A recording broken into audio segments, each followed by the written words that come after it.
Warahmatullahi wabarakatuh.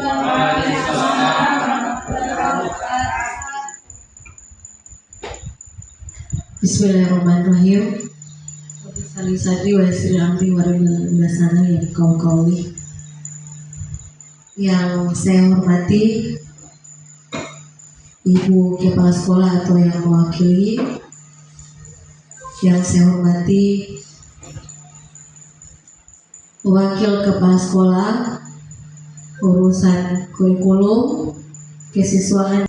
Puji syukur kehadirat Allah Subhanahu wa Ta'ala, karena berkat izin dan kuasanya lah kita masih bisa berkumpul di ruang ini dalam rangka diseminasi modul 1.4 budaya positif. Tujuan dari diseminasi ini adalah untuk bersosialisasi atau berbagi ilmu tentang budaya positif. Sholawat serta salam tak lupa kita aturkan kepada baginda Rasulullah SAW. Semoga curahan rahmat bisa tercurah kepada kita hingga akhir zaman. Amin amin ya rabbal alamin.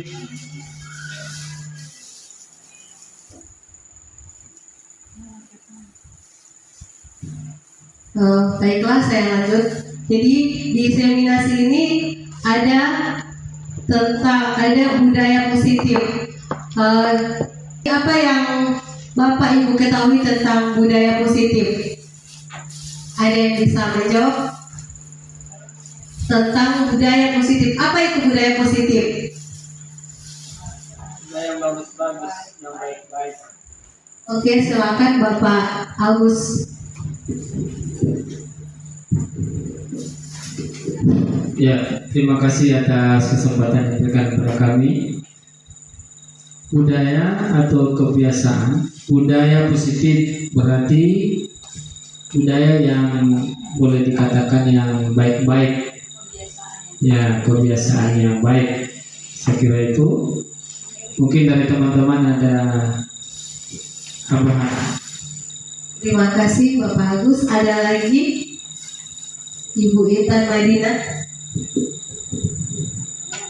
Ya, baik. Kalau menurut saya budaya positif tidak jauh beda dengan apa yang disampaikan oleh Pak Agus, yaitu budaya positif adalah nilai-nilai atau keyakinan-keyakinan atau kebiasaan-kebiasaan yang baik yang kita lakukan di sekolah. Terima kasih. Ada lagi? Terima kasih Bu Intan Madinah. Ada lagi? Oke, kita ada.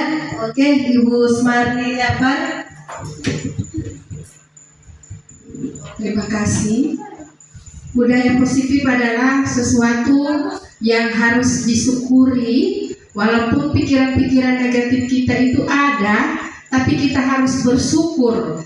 Dengan adanya budaya positif, kita harus mensyukuri sesuatu kejadian yang terjadi dalam kehidupan kita, walaupun pikirannya ada yang negatif, tapi kita harus tetap membudayakan suatu budaya positif.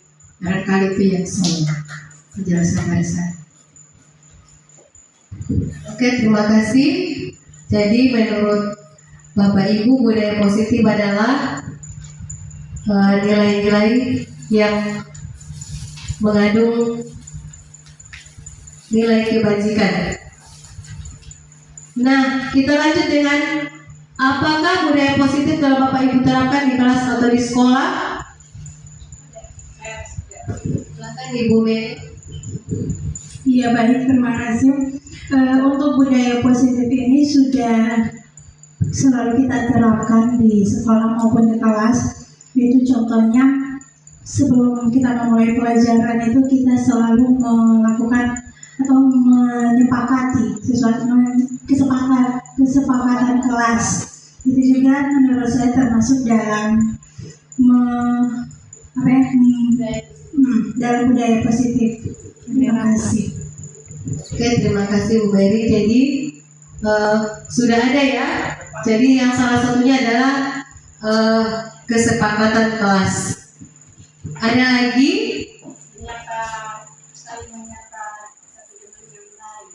Saling menyapa antara satu dengan yang lain. Jadi di sini sudah terjawab nomor 3 ya dari Ibu Mary. Jika sudah budaya positif yang bagaimanakah yang sudah dilaksanakan dalam kelas atau sekolah. Jadi salah satunya adalah kesepakatan kelas. Itu baru di kesepakatan kelas. Nah, ini ada ilustrasi. Ada yang sudah berpasangan ini. Anda dan teman Anda akan melakukan kegiatan coba buka. Adalah A. Tugas Anda adalah mengepalkan salah satu tangan Anda. Jadi, kepalkan salah satu tangan. Teman yang satu berusaha membuka. Bagaimana caranya sampai tangan ini terbuka? Ini tangan ini dibuka atau tidak tergantung keputusan Bapak Ibu. Jadi ilustrasikan jadi kepal tangan. Jadi silakan pasangan yang di samping membuka. Jadi bukan ke meja. Jadi kepala tangan ini bagaimanapun cara teman untuk membukanya, kita antara dua, kita membukanya atau kita tetap membiarkan dia tetap dalam kepalan. Saya perlu diberi waktu 5 menit. Silakan Bapak Ibu dipraktekkan. Pak Agus dengan Pak Rizky, Pak Tiar dengan Pak Agus. Tidak mungkin laki-laki dengan perempuan. Jadi Pak Rizky dengan Pak Tiar. Pak Daniel. Pak Tiar dengan Pak Agus. Ibu Siti dengan pasangan dengan Ibu Smarni. Ibu Epi pasangan dengan Ibu Magda. Ibu Mary pasangan dengan Ibu Intan. Dan Ibu Tatin pasangan dengan Ibu Maria. Ayo, saya beri waktu 5 menit. Ada 3 pertanyaan. Apakah Anda atau B membuka kepala tangan Anda? Mengapa? Apa alasan Anda atau B membuka kepala tangan Anda? Alasannya apa? Kemudian Ingin tahu.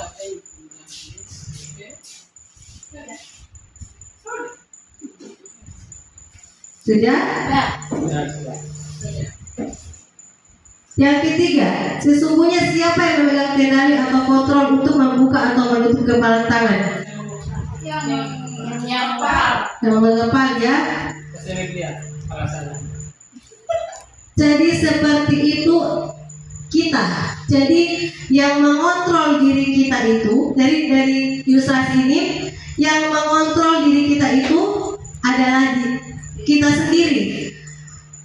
Entah itu dari apapun tantangan di depannya atau apapun kritikan di belakang, kritikan di depan, apapun yang akan kita jalani, yang menentukan diri kita itu adalah diri kita sendiri. Itu ilustrasi dari kepala tangan tadi. Keputusannya ada di diri kita.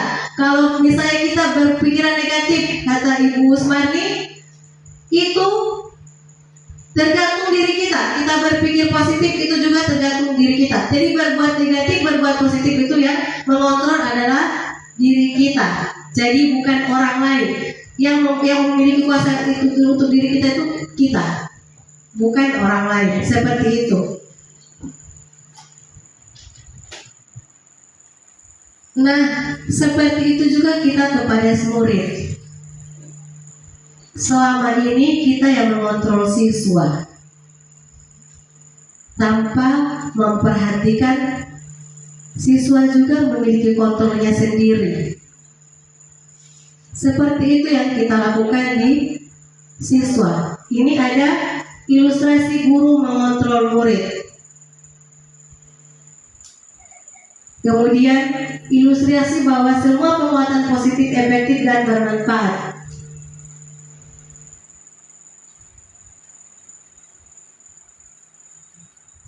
Yang keempat, ketiga ilustrasi bahwa kritik dan membuat orang merasa bersalah dapat menguatkan karakter. Ini yang sering kita lakukan. Yang ketiga, bahwa kritik dan membuat orang merasa bersalah dapat menguatkan karakter. Padahal tidak semua orang bisa menerima itu.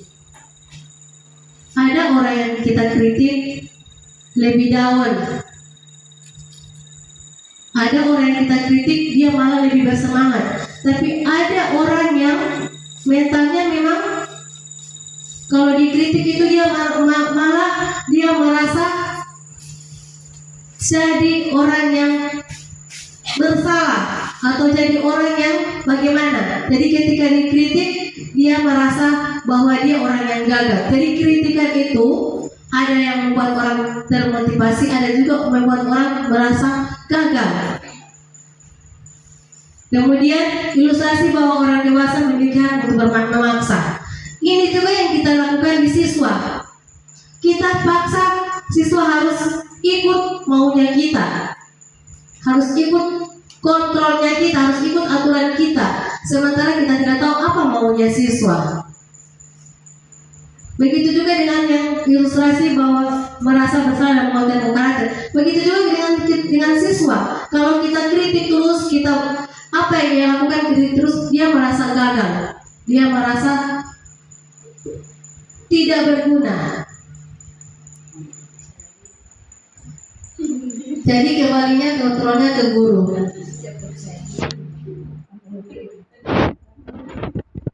Yang tadinya percaya diri jadi tidak percaya diri. Ada orang yang pede sekali, tapi ketika dikritik dia punya pede hilang. Atau ada siswa yang bertanya, ketika siswa bertanya, kalau pertanyaan itu tidak berbobot, langsung dikritik. Dari situ siswa tidak mau lagi bertanya. Apapun ketika dia menjawab sesuatu, ketika kita kritik salah, tidak mau 2 kali lagi dia, pasti dia tidak mau 2 kali lagi mau bertanya lagi. Seperti itu. Ini ada stimulus respon berdasarkan penelitian, ada teori kontrol. Kebutuhan kita sama, tetapi di teori kontrol kebutuhan kita berbeda. Semua orang memiliki hal yang sama. Di kontrolnya setiap orang memiliki gambaran yang berbeda. Jadi orang memiliki pandangan yang berbeda-beda dari kita. Kemudian ketiga, kita mencoba mengubah orang agar berpandangan sama dengan kita. Kita berusaha memahami pandangan orang lain tentang dunia. Ini yang stimulus respon. Kemudian teori kontrol. Perilaku buruk dilihat sebagai suatu kesalahan. Semua perilaku memiliki tujuan. Jadi dia berbuat sesuatu itu dia ada tujuan, ada alasannya. Orang lain bisa mengontrol saya, hanya Anda yang bisa mengontrol diri Anda. Saya bisa mengontrol orang lain, Anda tidak bisa mengontrol orang lain. Kemudian yang berikut, pemaksaan ada pada saat bujukan gagal. Kolaborasi dan konsensus menciptakan pilihan-pilihan baru. Kemudian model berpikir menang kalah. Jadi ini di stimulus respon ini, ketika semuanya ini tersampaikan, maka di bawahnya adalah model berpikir menang kalah. Kalau dia di sebelah, kalau kesemuanya ini terpenuhi, maka model berpikir menang-menang. Jadi teman kita menang, kita juga menang. Tidak ada yang merasa kalah dan tidak ada yang merasa menang. Semuanya menang. Itu dari teori tadi, ilustrasi kepalan tangan. Oke, Bapak Ibu guru hebat. Sebagai seorang pendidik, sebaiknya memiliki kemampuan dalam mewujudkan budaya positif di sekolah. Ada 6 budaya positif yang saya dapatkan di pendidikan CGP, dan ini sudah masuk pada kurikulum merdeka. Ini 6-nya ini: disiplin positif dan nilai kebajikan universal, kemudian motivasi perilaku manusia, hukuman, konsekuensi dan restitusi. Yang ketiga adalah keyakinan kelas, bukan lagi kesepakatan kelas.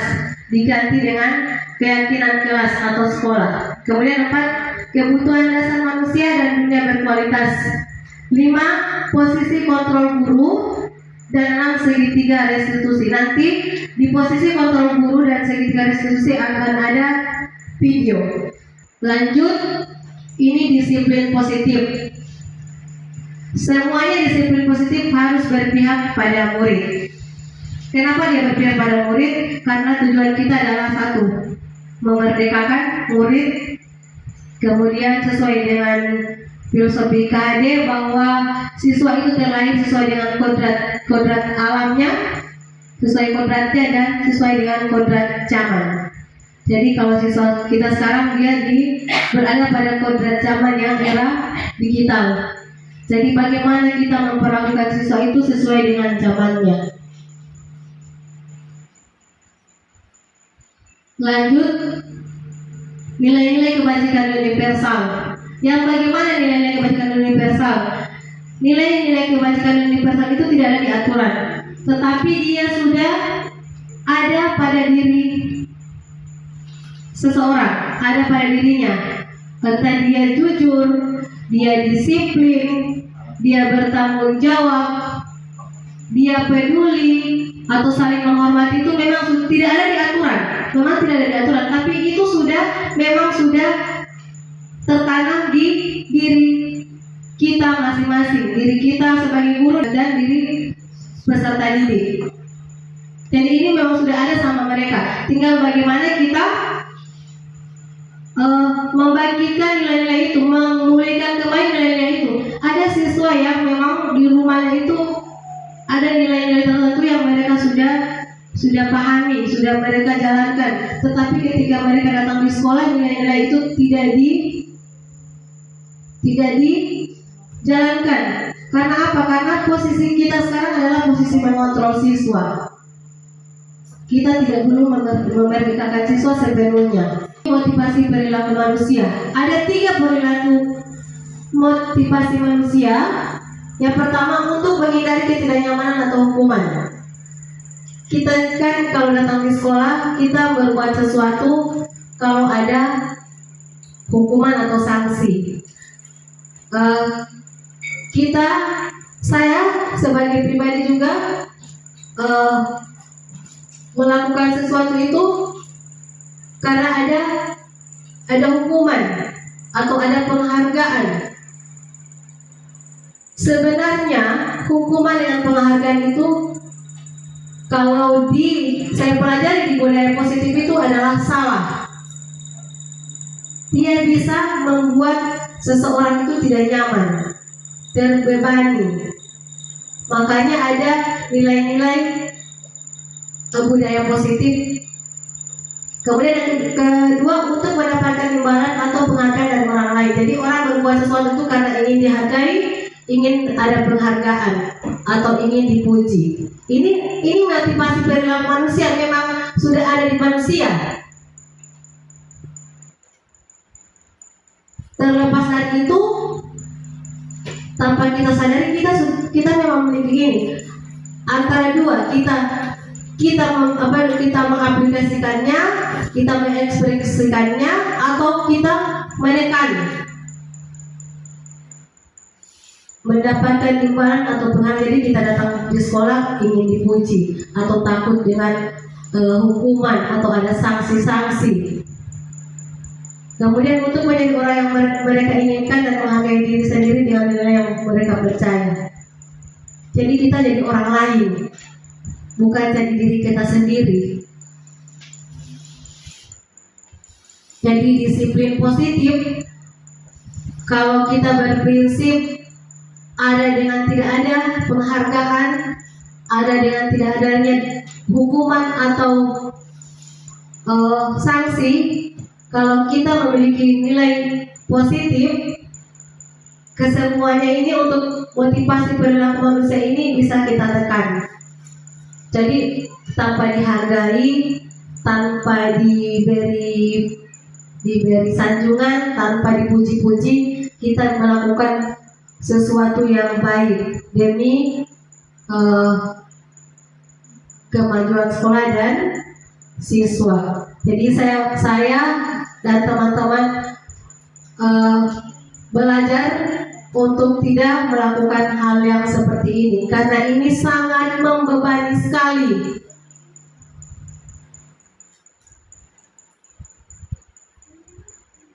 Kemudian ini ada hukuman. Ini kita fokus ke siswa dulu. Dampak dari hukuman, kita selama ini kan sering menghukum siswa, apapun yang mereka lakukan kita hukum. Ini dampaknya ada 5, tidak semua ada banyak. 1, memberikan identitas gagal pada anak. Kemudian sesuatu yang menyakitkan harus terjadi. Kemudian merupakan pilihan tidak nyaman untuk murid atau anak untuk jangka waktu panjang. Kemudian korban mendapatkan keadilan, murid anak akan tersakiti, jadi tidak terselesaikan dia punya masalah. Jadi anak akan terus-menerus dia merasakan bersalah karena tidak ada penyelesaiannya, cuma dihukum. Sementara kita tidak memberikan solusi untuk kesalahannya. Kemudian konsekuensi. Ini memang sudah ada ya. Ketika ada pelanggaran di sekolah, kita membuat sanksi. Ini memang jangkanya ini jangka pendek, tetapi membuat siswa tidak nyaman. Konsekuensi itu termasuk juga di penghargaan tadi. Itu masuk di konsekuensi. Sanksi positif dan sanksi negatif. Ketika orang berbuat baik diberikan penghargaan. Ketika siswa berbuat salah diberikan hukuman atau sanksi. Kalau sanksi dia masih terbilang ringan, dia jangka pendek, jadi dia tahu apa yang dia dapatkan, tapi tidak ada penyelesaiannya. Kalau hukuman tadi tidak ada penyelesaiannya, dan siswa sepanjang waktu sampai dia selama dia sekolah di sini dia merasakan bahwa dia orang gagal, bahwa dia tidak bisa berbuat sesuatu yang baik. Kemudian yang sanksi, kalau saya berbikin salah lagi mendapat sanksi. Memang dia tahu dia punya kesalahan, dia sudah sadari, tapi tidak ada penyelesaiannya. Ada yang bagian ketiga, ini restitusi. Kalau restitusi ini menciptakan kondisi bagi murid untuk memperbaiki kesalahan-kesalahan mereka sehingga mereka bisa kembali pada kelompok mereka dengan karakter yang lebih kuat. Ini menurut dosen 2024. Kemudian mencari solusi untuk masalah dan membantu murid berpikir tentang hal seperti apa yang mereka inginkan. Kemudian bagaimana mereka harus memperlakukan orang lain, membantu murid menjadi lebih memiliki tujuan, disiplin positif dan memulihkan dirinya setelah berbuat salah. Ini namanya restitusi. Dia terlepas dari sanksi dan hukuman. Jadi ketika dia berbuat salah, ada penyelesaian. Kita arahkan apa salahnya, apa dia punya dampak baik, dampak buruk, kemudian kita selesaikan. Menyelesaikan bukan dari kita, dari dia. Bagaimana cara dia untuk mengurangi kesalahannya atau kesalahan-kesalahan ini tidak diulang lagi. Jadi kita membangun nilai-nilai yang memang sudah ada sama dia, bukan kita yang menginginkan. Hanya dari dia. Jadi ketika dari dia sudah ada nilai keyakinan itu, maka untuk berbuat berikutnya dia akan berpikir lagi. Dan dia tidak merasa gagal, malah dia merasa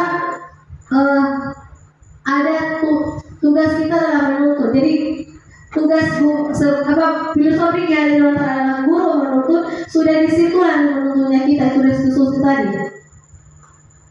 Mengayomi, jadi saya tidak perlu ngomongin. Jadi saya rasa Bapak Ibu guru hebat sudah tahu itu. Jadi ini restitusi ini yang paling bagus dalam menyelesaikan suatu masalah yang muncul di siswa. Kemudian kebutuhan dasar manusia. Dari keempat tadi ada kebutuhan dasar manusia kita dan siswa juga ada kebutuhan dasar manusia. Yang pertama adalah bertahan hidup. Kemudian penguasaan, kasih sayang dan rasa diterima, kesenangan dan kebebasan. Ada anak-anak yang berbuat salah, mungkin dia kurang kasih sayang atau tidak diterima. atau anak-anak yang bereaksi dia ingin bertahan hidup, mempertahankan dirinya. Kemudian ada penguasaan, dia ingin memperlihatkan jati dirinya. Kemudian kesenangan, ada orang selalu berbuat onar dalam kelas karena memang itu mungkin dia kesenangan. Kemudian ada kebebasan, dia ingin merasa bebas.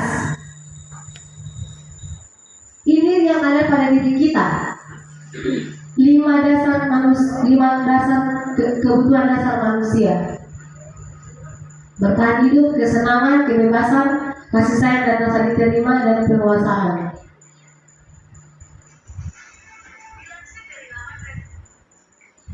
Ini posisi kontrol guru ada 5.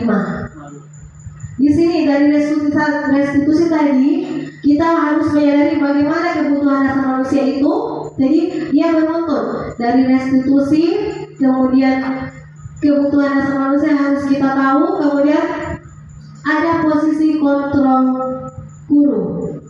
Yang pertama adalah guru sebagai penghukum, guru sebagai pemberi rasa bersalah, guru sebagai teman, guru sebagai pemantau, dan guru sebagai manajer.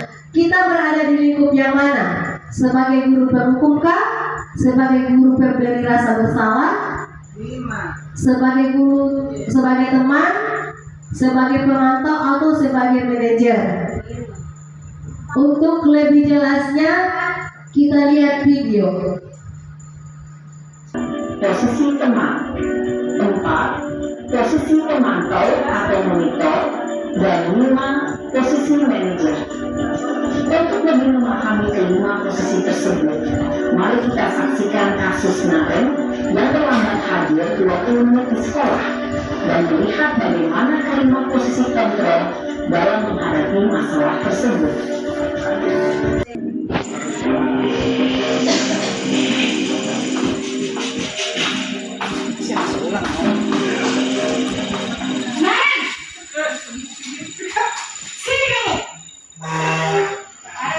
Ini posisi pertama ya. Kamu deh pasti terlambat. Apa coba? Alasan kamu apa lagi? Salah. Kapan sih kamu tidak terlambat? Besok. Malas sekali ya kamu jadi anak. Saya Dasar pemalas. Gak kapok-kapok sih kamu. Sudah berapa kali terlambat? Sana, kamu keliling lapangan basket 2 kali. kenapa saya harus di lapangan basket, Bu? Jawab dulu deh. Kenapa deh? Kamu lewat itu. Berani-beraninya jawab. Sudah terlambat, masih berani jawab pula. Ibu Usman. Sekarang, keliling lapangan basket 5 kali sekalian. Biar kapok. Cepat. Pergi ke lapangan basket. Posisi tertutup biasanya berbicara dengan nada tinggi, menghardik, menunjuk-nunjuk, menyakiti, dan menyindir. Pukulan bisa berupa fisik maupun psikis. Ibu dan bapak guru hebat. Dampak yang terjadi pada murid ketika guru berada pada posisi penghukum adalah murid cenderung akan memberontak, bahkan menyimpan dendam.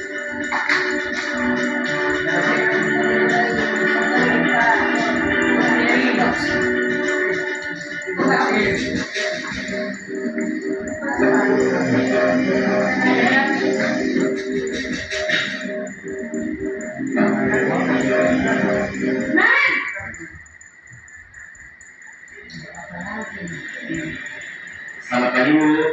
Naren, kamu kenapa terlambat lagi, nak?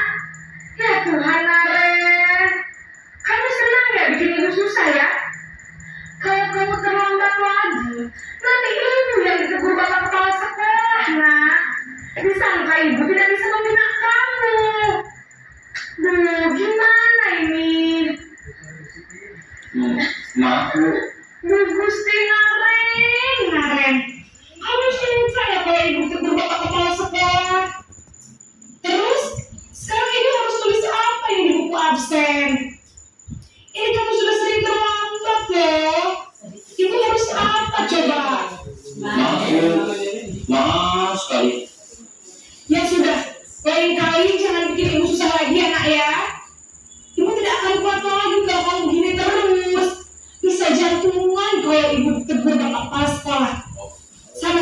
Mas, Maaf ya Bu, maaf sekali.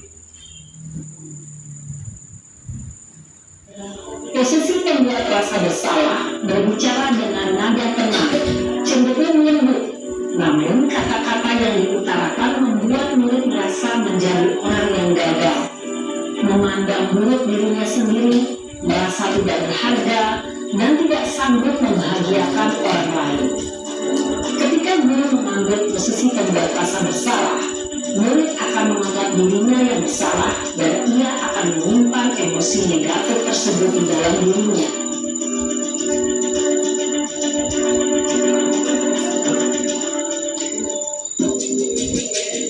Naren,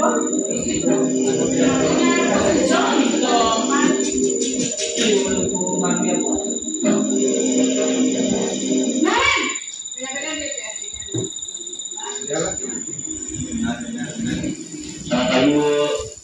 wah, sudah jam berapa ini nak? Terlambat lagi ya sayang. Iya Bu, habis ibu saya lupa bangunkan saya Bu. Sama. Kamu malah menyalahkan ibu kamu. Kamu bukannya anak yang larinya paling kencang. Kok terlambat sih?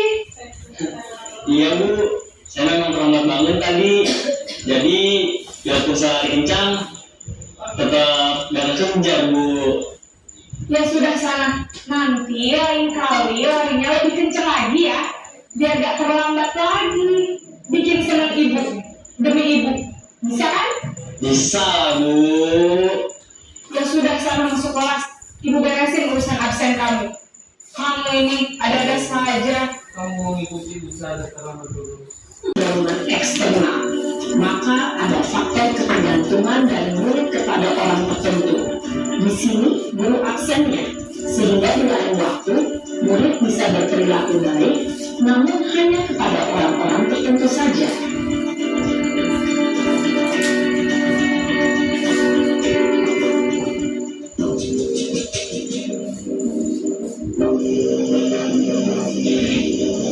Naren,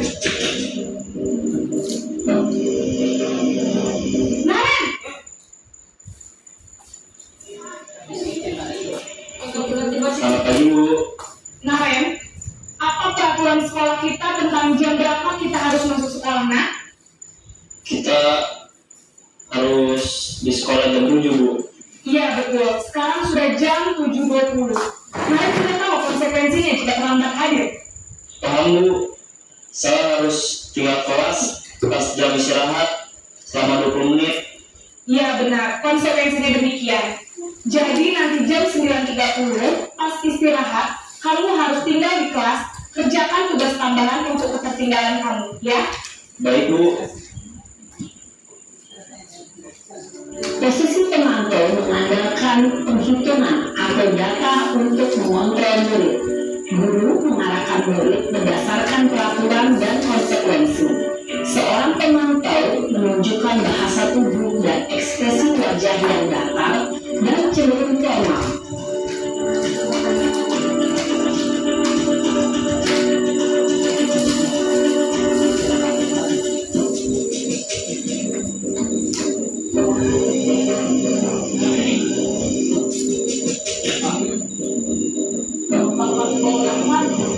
Naren!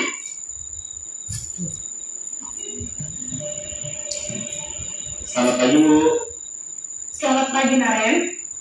Maaf Bu, saya terlambat.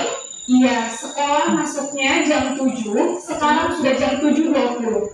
Jadi sekarang bagaimana ini Naren? Maaf Bu, saya lupa setel alarm saya semalam. Baiklah, menurut kamu, keyakinan sekolah yang mana yang perlu kamu tingkatkan? Menghargai diri sendiri dan orang lain mungkin ya Bu. Setuju. Jadi, apakah Naren meyakini prinsip saling menghormati tersebut? Iya Bu, saya meyakininya. Apakah Naren bersedia memperbaiki masalah keterlambatan ini? Bersedia Bu. Bagaimana kamu akan perbaiki masalah keterlambatan ini? Saya akan coba untuk tidak lupa menyetel alarm saya Bu. Baik, kalau Naren lupa menyetel alarm di rumah, ada orang yang kira-kira bisa bantu mengingatkan tidak? Ada Bu, kakak saya. KMA. Ada lagi selain KMA? Selain KMA ada ibu saya. Baik, jadi yang mengingatkan Naren adalah KMA dan ibu kamu ya. Kira-kira akan mulai sekolah kapan nih Naren? Setelah pulang sekolah akan segera saya lakukan. Baik, jadi Naren akan setel alarm untuk bangun besok pagi dan akan diingatkan oleh kakak dan ibunda Naren ya. Ada lagi yang mungkin perlu dilakukan Naren agar tidak terlambat bangun lagi? Tidak ada, Bu. Baik Naren, terima kasih untuk kerjasama kamu. Sekarang kamu perlu kembali ke kelas untuk belajar. Baik, Bu. Terima kasih. Posisi manajer adalah posisi kontrol yang disarankan untuk membimbing murid memiliki sikap disiplin yang positif, yaitu murid yang mandiri, bertanggung jawab, dan dapat memecahkan masalah. Tujuan dari posisi ini adalah agar murid dapat berefleksi atas tindakannya. Guru akan dengan tulus memberikan pertanyaan-pertanyaan bermakna, sehingga membuat murid dapat belajar dari kesalahannya dan mencari sebuah solusi untuk menyelesaikannya. Ibu dan bapak guru hebat, setelah mengamati adegan kelima posisi kontrol tadi, kira-kira posisi mana yang paling ideal? Posisi mana yang dapat menunjang motivasi intrinsik murid? Ya, tentu posisi manajer. Posisi ini memang posisi ideal yang ingin dituju setiap pendidik. Pada posisi inilah, guru dapat menerapkan disiplin positif yang berpihak pada murid, yang memerdekakan murid. Perjalanan seorang pendidik tentunya tidak mudah untuk sampai pada posisi seorang manajer. Namun, tujuan kita pasti, yaitu menciptakan murid-murid yang mandiri, merdeka, dan bertanggung jawab. Posisi kontrol guru. Jadi kita memilih yang mana tergantung diri kita masing-masing. Kita memilih yang pertama atau tetap bertahan di yang kedua, yang ketiga, keempat, atau kita memulai dengan yang kelima. Pelan-pelan kita memulai yang kelima. Sebelum lanjut ke berikutnya, ada pertanyaan?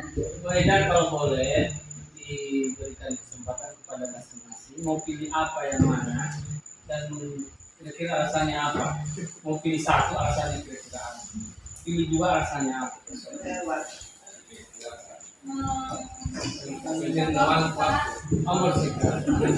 Satu orang saja.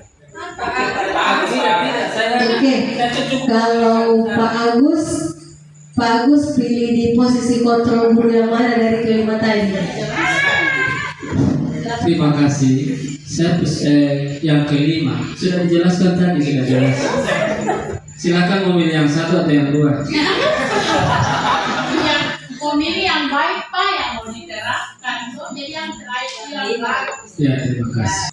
Masih ada yang mau bertanya dari materi pertama sampai yang terakhir 5 kontrol guru? Oke? Oke, silakan Ibu Sumarni. Terima kasih atas kesempatan yang diberikan kepada saya. Setelah menyimak apa yang sudah disampaikan oleh CGP Bu Haidar, saya sebagai guru dalam keseharian saya sudah bisa menilai diri saya di mana sebagai guru.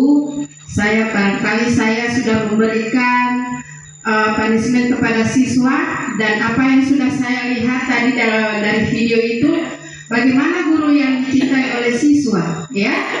Jadi ada disampaikan di situ, siswa itu akan menjadi pendendam, ya. Dia akan mendendam gurunya apabila gurunya itu memberikan hukuman, ya. Salah satunya, alhamdulillah saya sudah dapat di sini. Mudah-mudahan kita sebagai guru, saya juga tidak tahu dari awal, dan alhamdulillah sudah mendapatkan ilmu dari CGP ini. Mudah-mudahan untuk kedepannya saya secara pribadi akan mengambil nomor 5, ya, guru sebagai manajer, ya. Oke, insyaallah. Terima kasih. Terima kasih Ibu Sumarni Japar. Saya juga seperti itu. Saya berada di posisi yang ketiga sebagai teman. Ternyata itu juga salah.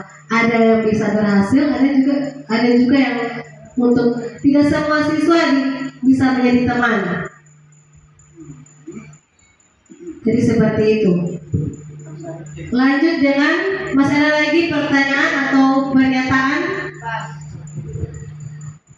Ini antara peraturan kelas dan keyakinan kelas. Apa bedanya peraturan kelas dan keyakinan kelas?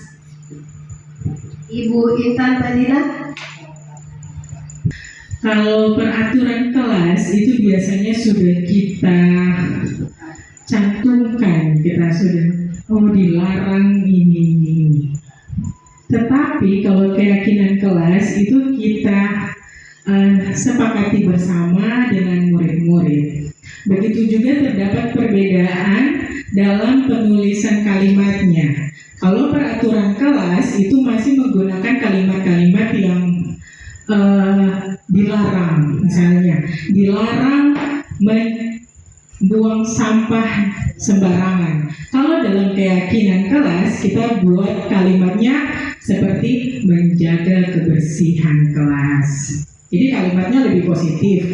Begitu juga dilarang berkelahi sesama teman. Tetapi kalau dibawa dalam keyakinan kelas itu kalimatnya saling menghormati sesama murid. Nah, itu baru dari kalimat-kalimatnya. Jadi sekarang kita itu sudah tidak ada lagi yang namanya peraturan-peraturan kelas, tetapi kita bawa dengan keyakinan kelas. Nah, dengan keyakinan itu yang kita buat bersama murid agar mereka meyakini keyakinan tersebut dan tidak memiliki beban untuk kita harus patuhi, tapi ini memang yang kita sudah buat bersama, jadi harus diyakini bersama, seperti itu. Mungkin itu dari saya. Terima kasih. Oke, terima kasih. Ada lagi? Jadi ada dari Pak Hasan. Assalamualaikum warahmatullahi wabarakatuh. Waalaikumsalam warahmatullahi wabarakatuh. Saya cuma mungkin ada pendapat lain. Kalau peraturan kelas menurut saya itu adalah suatu kesepakatan itu yang harus dipatuhi, mau dengan tidak mau, atau merasa beban emosional kita. Misalnya kalau kita kesal atau apa, tetap harus kita terima, gitu. Tapi kalau keyakinan kelas ini berbeda-beda. Ada mungkin yang senang, ada yang tidak suka. Jadi di situ ada pandangan lain yang berbeda-beda. Jadi mungkin itu perbedaan dari peraturan kelas dan keyakinan kelas.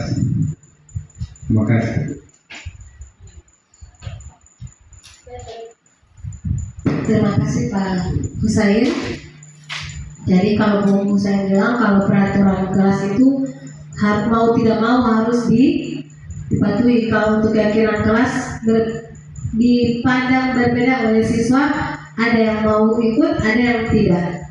Tetapi kalau keyakinan kelas, kalau pendapat saya itu kalau keyakinan kelas itu sudah memang berasal dari dirinya sendiri. Jadi tanpa harus diperingatkan dia sudah tahu. Karena itu memang murni dari dirinya sendiri, tidak ada dari orang lain. Seperti itu. Ini keyakinan kelas.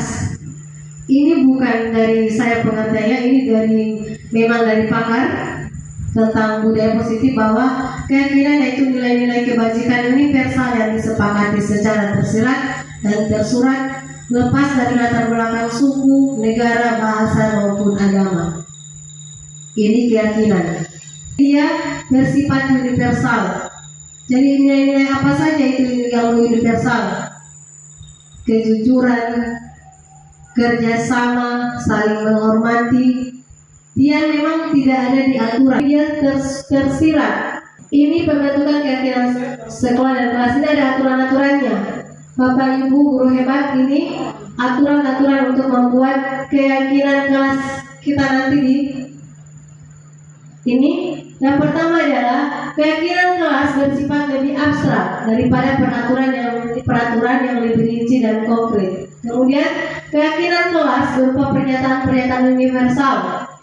Yang ketiga, pernyataan keyakinan kelas senantiasa dibuat dalam bentuk positif. Jadi benar sekali yang dikatakan Ibu Intan bahwa keyakinan kelas itu kalimatnya dalam kalimat positif, tidak lagi menggunakan seperti pada ada kesepakatan kelas yang masih kemarin kita lakukan itu masih ada, jangan membuang sampah sembarangan, dilarang makan minum di kelas, dilarang keluar masuk kelas. Yang kata-kata seperti itu yang sudah dihilangkan, dia berubah jadi keyakinan kelas atau keyakinan sekolah. Kita juga sebagai guru kalau kita belajar di kelas, insya Allah akan kita terapkan ini ya, kata-katanya yang lebih positif, saling menghormati. Jadi benar sekali kata Ibu Intan. Kemudian yang keempat, keyakinan kelas hendaknya tidak terlalu banyak sehingga mudah diingat dan dipahami oleh semua warga kelas ya. Kemudian keyakinan kelas sebaiknya sesuatu yang dapat diterapkan di lingkungan tersebut. Jadi dia bisa diterapkan di lingkungan tersebut, biar entah dia di sekolah, dia di rumah maupun di kehidupannya sehari-hari. Jadi lebih dekat dengan dia. Ini tujuannya apa? Agar dia tetap meyakini itu, tetap ada nilai-nilainya itu, tidak hilang. Kemudian yang berikutnya, semua warga kelas hendaknya ikut berkontribusi dalam pembuatan keyakinan kelas lewat kegiatan curah pendapat. Jadi semuanya diaktifkan. Memang makan waktu. Kalau wali-wali kelas itu bisa waktunya banyak, tapi kalau untuk mata pelajaran biar cuma 2 saja sudah bisa. Yang penting proses pembelajarannya bisa sesuai dengan keinginan siswa dan keinginan kita. Kemudian yang ketiga, bersedia meninjau kembali keyakinan kelas dari waktu ke waktu. Jadi ketika keyakinan itu sudah tertanam, maka kita bisa merubahnya lagi. Apalagi yang harus kita keyakinan kelas, apalagi yang kita lakukan di kelas ini. Misalnya cuma 2 bisa ditambah, atau yang memang sudah ada sama mereka itu sudah bisa diganti atau ditambah. Adalah segitiga restitusi. Ini yang tadi adalah restitusi dan ini adalah segitiga restitusi. Ini lebih ke penerapan. Ada 3 tingkatan segitiga restitusi. Yang pertama adalah menstabilkan identitas, validasi tindakan yang salah, dan menanyakan keyakinan. Sama dengan tadi manajer. Nah, bagaimana itu menstabilkan identitas?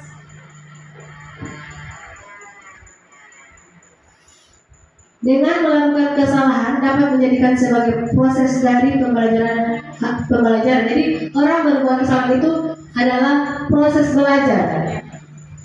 Tujuannya adalah untuk mengubah identitas anak dari orang berbuat kesalahan. Kalau kita tidak menstabilkan identitas, kita langsung diproses menghukum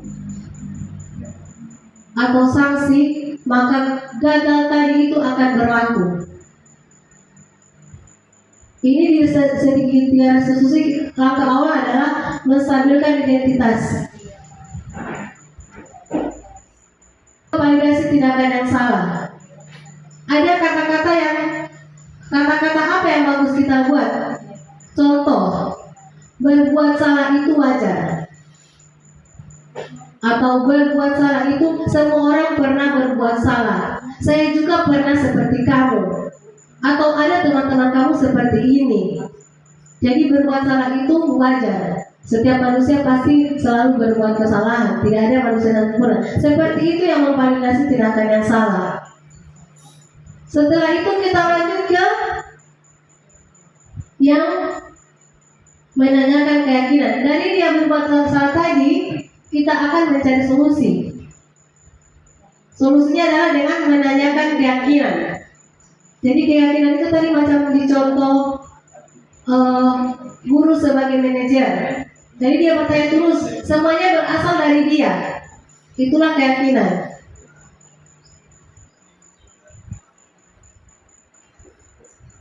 Jadi menanyakan keyakinan ini menghubungkan nilai-nilai yang dia percaya dan berpindah menjadi orang yang diinginkan. Guru juga harus memahami alasannya dan paham bahwa setiap orang pasti akan melakukan yang terbaik di waktu tertentu, dengan membantu siswa akan keyakinan yang telah dia miliki dan mengarahkan dia untuk melakukan keyakinan tersebut, maka akan terlihat di posisi yang gagal. Jadi kalau kita di posisi menghukum, di posisi sanksi, tidak ada penyelesaian masalah akhir. Jadi siswa itu merasa minder atau dia merasa gagal, dia tertolak, dia menarik diri dari lingkungannya, tuannya marah. Maka ini anak dipukul. Sementara kita tidak mencari apa sebenarnya sampai dia berbuat salah, sampai kenapa dia berbuat salah. Kita tidak pernah mendengarkan apa yang ada di diri anak. Kita langsung menghukum. Makanya untuk ketiga restitusi ini, memvalidasi tindakan, menstabilkan identitas, kemudian memvalidasi tindakan yang salah, kemudian dengan keyakinan insya Allah di tiga restitusi itu, karena kita berhasil memvalidasi kesalahannya, kita berhasil menuntunnya, kita berhasil juga membuat anak ini selamat. Adalah tujuan kita satu adalah menyelamatkan anak. Ini video dari segitiga restitusi yang saya lakukan pada Alif Palilati.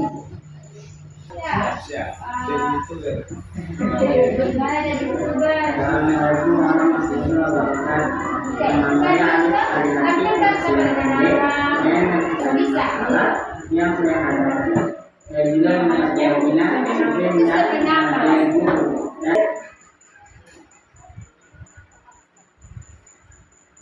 Ketika restitusi Mbak Ayu sudah diseminasi modul 1.4 untuk budaya positif. Sebelum saya tutup, apa masih ada pertanyaan untuk segitiga restitusi? Saya persilakan.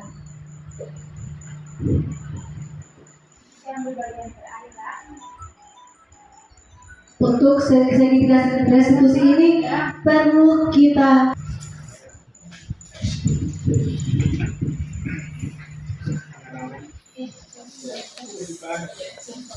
Assalamualaikum.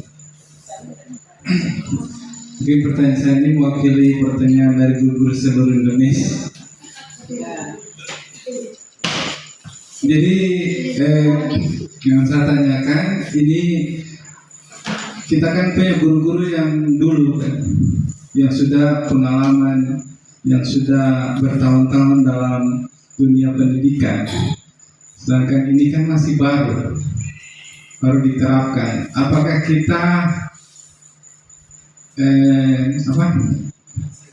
yang sekarang ya, misalnya saya masih baru kan, saya itu jadi bingung juga mau ikut yang sudah lama, sudah berpengalaman, yang sudah bertahun-tahun. Kita masih belum lahir, mungkin ibu sudah istilahnya apa dulu, kalau istilahnya pekerja bengkel itu sudah lebih ahli. Iya. Jadi pertanyaan saya itu, apakah kita di guru penggerak ini sudah melalui eksperimen dari guru-guru yang sebelumnya atau dari luar negeri? Terima kasih. Terima kasih. Saya jawab dulu atau saya berikan ke audiens. Oke, kalau dari saya, dari Ibu No. Termasuk di kategori guru senior itu, yang jadi pertanyaannya apakah ini diterapkan nanti sekarang atau mengikuti yang mana dan itu dari mana? Saya kira kita ini semua dari pendidikan, kita ini semua dari keguruannya, dan sudah pasti di mata kuliah yang kita dapat itu ada mata kuliah sistem pendidikan nasional, dan yang sekarang yang kita tahu di PMN ini atau di kurikulum Merdeka itu dari Bapak bukan Ki Hajar Dewantara. Ya, semua ilmu yang ada tentang guru, tentang siswa, yang saya tahu, yang saya tidak lupa dari sejak saya dapat mata kuliah itu semua memang sudah ada, bukan kita mengikuti dari mana, itu entah dari luar negeri atau dari mana, dan tidak melihat bahwa itu pengalaman dari guru senior. Oke, terima kasih. Sebelum saya berikan sama Kepala Sekolah, saya menambahkannya terkait dengan penerapan budaya positif dan masa pendidikan kolonial. Bagaimana masa pendidikan kolonial? Semuanya serba militer, karena masih berbaur dengan budaya Barat. Kerasnya hidup itu di zaman kolonial, orang tua kita sudah merasakan. Ada yang terdiskriminasi, tidak ada orang tua kita ada yang tidak bisa sekolah. Karena apa? Cuma orang-orang tertentu saja yang bisa sekolah. Itu dulu. Kalau kilas balik, orang oba dulu itu tidak mendapatkan. Cuma orang-orang yang bangsawan yang bisa sekolah, atau orang-orang yang diikutkan dalam pemerintahan kolonial Belanda yang bisa bersekolah. Oleh Bapak Ki Hajar Dewantara melihat kondisi bangsa seperti ini, maka dia menuangkan semua isi hatinya dalam sebuah tulisan-tulisan, dan tulisan itu baru sekarang kita tahu, dan secara pribadi saya baru tahu setelah ada PMM, dan saya memang tahu dari SD itu tutorial Handayani, itu semua di slogan-slogan itu, tapi saya tidak tahu secara mendalam apa itu sebetulnya itu. Di guru juga saya sudah 13 tahun. Nanti setelah saya buka kurikulum Merdeka, saya buka tentang Ki Hajar Dewantara itu, ternyata setelah ada perlawanan terhadap Belanda, maka Bapak Ki Hajar Dewantara mendirikan sekolah-sekolah yang notabene-nya adalah untuk rakyat. Jadi semua rakyat diberi kemerdekaan untuk belajar. Seperti itu kalau sejarahnya. Jadi setelah Bapak Ki Hajar Dewantara ini, karena dia merasa terpanggil dan kita juga insya Allah merasa terpanggil, maka masa pembelajaran kita mungkin masih terbawa-bawa dari masa kolonial Belanda, karena 32 tahun Belanda menjajah Indonesia, dan tentu semua kultur kita tercampur di situ. Tulisan-tulisan beliau seperti itu Bapak saya. Terima kasih. Dan untuk lebih jelasnya, sebelum saya menutup, Pak Agus silakan. Terima kasih. Mungkin hanya singkat saja, dan jawaban ini sudah dari awal apa yang disampaikan oleh Ibu Haida. Saya di sini kita tidak melihat dari guru senior. Saya kira kita harus mengikuti perkembangan zaman. Ya, apa yang disampaikan oleh Ibu Haidar tadi, bahwa mana anak-anak itu kita didik dengan sesuai zamannya. Nah, kalau kita masih mengikuti, kita akan mendidik anak-anak itu sesuai zaman yang dulu. Saya kira ada pepatah orang tua, anak-anak sudah di Apollo, kita masih di Waol. Jadi saya kira itu. Terima kasih. Mungkin hanya itu dari saya. Assalamualaikum warahmatullahi wabarakatuh. Terima kasih Pak Agus. Ada lagi? Untuk terlebih ini, sebelum saya menutup diseminasi ini, saya berikan kesempatan kepada Ibu Kepala Sekolah untuk memberikan penguatan. Terima kasih. Jangan, tapi lebih ke penguatan ya. Baik, terima kasih Bapak Ibu. Saya menjadi ajang refleksi bagi saya karena ini adalah tugas yang wajib dilakukan oleh CGP. Jangan sampai materi yang mereka dapatkan di pendidikan guru penggerak itu istilahnya IPS, ilmu pakai sendiri, ya. Karena di program pendidikan guru penggerak itu Bapak Ibu, dia lebih menganut yang namanya teori perubahan. Jadi saya sangat setuju dengan Pak Agus. Kalau Pak Agus mengambil apa tadi ya, istilah yang terakhir tadi, secara Gorontalonya siswa kita sudah di Apollo, kita masih di Waolo, begitu ya Pak Agus ya. Tetapi kalau di teori penggerak itu, karena memang sekarang sudah mungkin si KHD, orang POPA itu yang namanya KHD, Ki Hajar Dewantoro, dia hidup mungkin ya lebih dulu hidup dari kita, bahkan sekarang dia sudah tiada.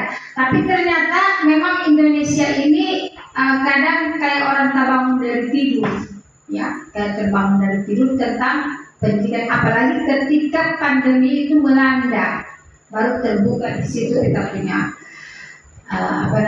wawasan. Jadi kalau belajar tentang tugasnya Ibu Haidar untuk mendiseminasi mendiseminasi agar tidak ada yang mengatakan, apalagi ini sudah yang kedua, sudah ada Ibu Intan, ya, ada Ibu Intan, kemudian satu sudah guru penggerak, satu dalam masa proses, 2 calon, ya. Tetapi di dalamnya ada guru-guru yang belum mampu untuk menerapkan apa yang namanya budaya positif. Dewolota adalah kutia, dewolota main cubit sana cubit sini, ya. Iya, ini karena kita mau menerapkan budaya positif, Bapak Ibu, ya. Budaya positif itu tidak hanya sekedar itu saja, tapi secara kedalam, ya. Bagaimana kita semua ini akan menjadi atau jadi pemimpin pembelajaran. Di modul 1 itu akan lebih ke karakter. Karakter itu maka kita yang lebih dulu menteladani, ya. Kita bicara, tidak boleh masuk di kelas sudah lewat pukul, tetapi bagaimana kita menteladani. Cuma begini Bapak Ibu, ya, secara mengubah seseorang itu tidak semudah kita membalikan telapak tangan. Jadi mulailah dari diri sendiri, itu maksudnya. Kemudian tadi menambah dari pertanyaan Pak Usaid, ya betul, kita tidak meniru atau misalnya apakah sudah mengikuti yang sekarang ataukah yang dulu, ya. Itu contohnya Tuturi Handayani ini kan belajar dari filosofi KHD. Di filosofi KHD itu dulu kita zaman masih mahasiswa atau masih sekolah ada yang namanya teori tabula rasa. So tidak boleh memakai teori tabula rasa, ya. Jangan kita anggap anak itu lahir dengan kertas putih, tetapi dia lahir sudah membawa bakat dan talenta bahwa dia punya dari sejak lahir. Maka di mana tugas guru di situ? Jangan dia dituntut, tetapi dia dituntun. Itu maksudnya, ya. Jadi di dalam teori tabula rasa tidak akan terpakai, ya.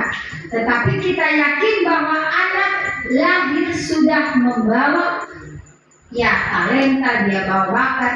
Nah, kita guru yang akan menebalkan lakunya. Jadi tetap jadi kita guru yang akan menebalkan lakunya itu. Nah, kalau kita temui di anak-anak zaman sekarang, ya, di zaman sekarang kalau kita temui anak-anak sekarang, ternyata pengaruh media lebih besar. Pengaruh media itu lebih besar daripada suara guru yang mendidiknya. Tetapi sebagai guru, ya, kita sadar dengan tanggung jawab kita.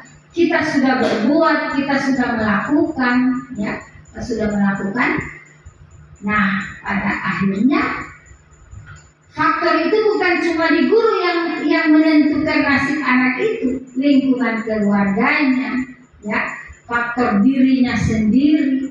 Sebab dari sebagian tanggung jawab itu kita kan, guru itu kan hanya berapa jam mereka berada di sekolah. Selain dari itu mereka lebih di rumah. Terkait dengan yang disampaikan juga Pak Agus, memang kita sekarang ini harus mendidik anak sesuai zamannya. Ya, kita harus didik anak sesuai zamannya.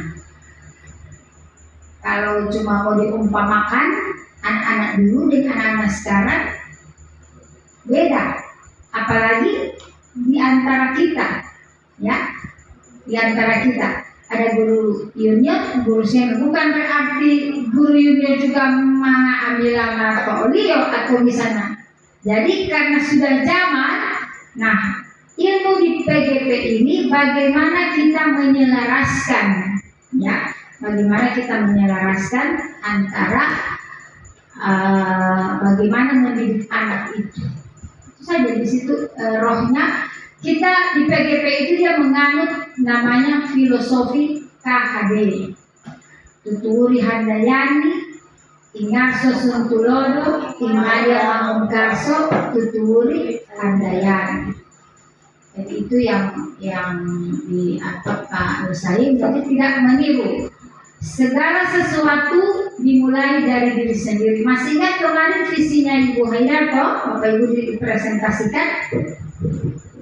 Silakan yang Ibu Haidar tahu. Yang diajak pertama itu adalah rekan sejawat. Rekan sejawat yang sevisi dengan kita. Sevisi dengan kita. Jadi bagaimana kita menyebarkan virus-virus kebaikan itu sehingga orang lain itu kalau sudah melihat contoh yang baik pasti akan mengikuti. Kalau memang sudah tidak boleh, kan yang sudah kembali ke yang bersangkutan, ya, tugas ibu selesai sebagai sudah memberikan contoh, sudah mengarahkan baik itu kepada siswanya maupun rekan sejawat dan kepada lingkungan sekolah. Kalau tadi juga ada keyakinan kelas, restitusi. Itu restitusi itu nanti di modul 3 dari penerapannya itu sudah masuk di coaching. Tapi cikal bakalnya itu dari restitusi. Begitu, dari restitusi bagaimana cara ibu duduk begini gitu. Kalau ini kan baru dasar-dasarnya internet, ya baru hal-hal yang bagaimana. Karena nanti juga karena CGB itu dididik menjadi pemimpin pembelajaran, menjadi pemimpin, nanti sampai belajar tentang kebijakan, apa namanya itu antara benar dengan benar, salah dengan hukum. Iya, itu dia. Jadi nanti, dan itu harus diimbaskan di. Jadi insya Allah kita dukung sama-sama program, kemudian kita bantu teman-teman kita yang akan proses pendidikan bergerak. Karena teori perubahan itu satu CGP yang pertama dia mengimbas ke rekan sejawat. Setelah di rekan sejawat, misalnya Ibu Siti sudah terima materi ini, sudah apa, nanti Ibu Siti mengimbaskan di kelasnya, yang semuanya dia harus bermuara pada siswa, well-being murid atau well-being siswa, ya. Jadi bukan apa namanya hanya guru yang ini, tetapi kita harus berpihak pada siswa untuk kebaikan dan kebahagiaan murid. Sekali lagi semua adalah kebahagiaan murid, ya itu. Itu saja barangkali dari saya. Bayar, mohon maaf saya terlambat karena memang rapat ini beruntun setelah dari apa namanya Limboto lanjut di SMP buat Telaga. Padahal saya berpertimbangan mengucapkan Ibu pendamping tidak? Oh belum. Oh iya, berarti bukan PI yang mendiseminasi. Oke, terima kasih luar biasa Ibu Haidar. Kita beri aplaus untuk Ibu Haidar. Tetap semangat, tidak usah takut, tidak usah ragu. Yang penting ditanamkan di dalam diri Ibu tidak sendiri, gitu ya, tidak sendiri. Jadi ada orang lain yang membantu. Dan memang itu hukumnya. Kalau sendiri itu meskipun ibu Haida so pegang kunci untuk bagaimana merubah mindset kita, tapi kalau bergerak sendiri tidak bisa, ibu otomatis hanya akan terkini. Itu aja, terima kasih. Wassalamualaikum warahmatullahi wabarakatuh. Waalaikumsalam warahmatullahi wabarakatuh. Terima kasih atas penguatan dari Ibu Kepala Sekolah. Semoga materi diseminasi budaya positif yang saya sampaikan bisa pelan-pelan kita lakukan bersama, kita berkolaborasi. Saya pribadi siap membantu dan belajar bersama-sama. Saya tidak menggurui, kita belajar bersama-sama. Kita mencari solusi demi keberlangsungan, demi sekolah kita ini bisa menjadi sekolah yang lebih baik lagi ke depannya. Lebih dan kurangnya terima kasih atas kesempatan Bapak Ibu dalam berapa jam, sudah 1 jam lebih menemani saya di sini dalam rangka diseminasi. Semoga apa yang kita pelajari hari ini bisa diaplikasikan dan mendapatkan nilai pahala dan kebaikan di sisi Allah Subhanahu wa Ta'ala. Terima kasih. Wassalamualaikum warahmatullahi wabarakatuh. Saya tidak lupa dengan semboyan guru penggerak, tergerak, mari tergerak, bergerak dan menggerakkan.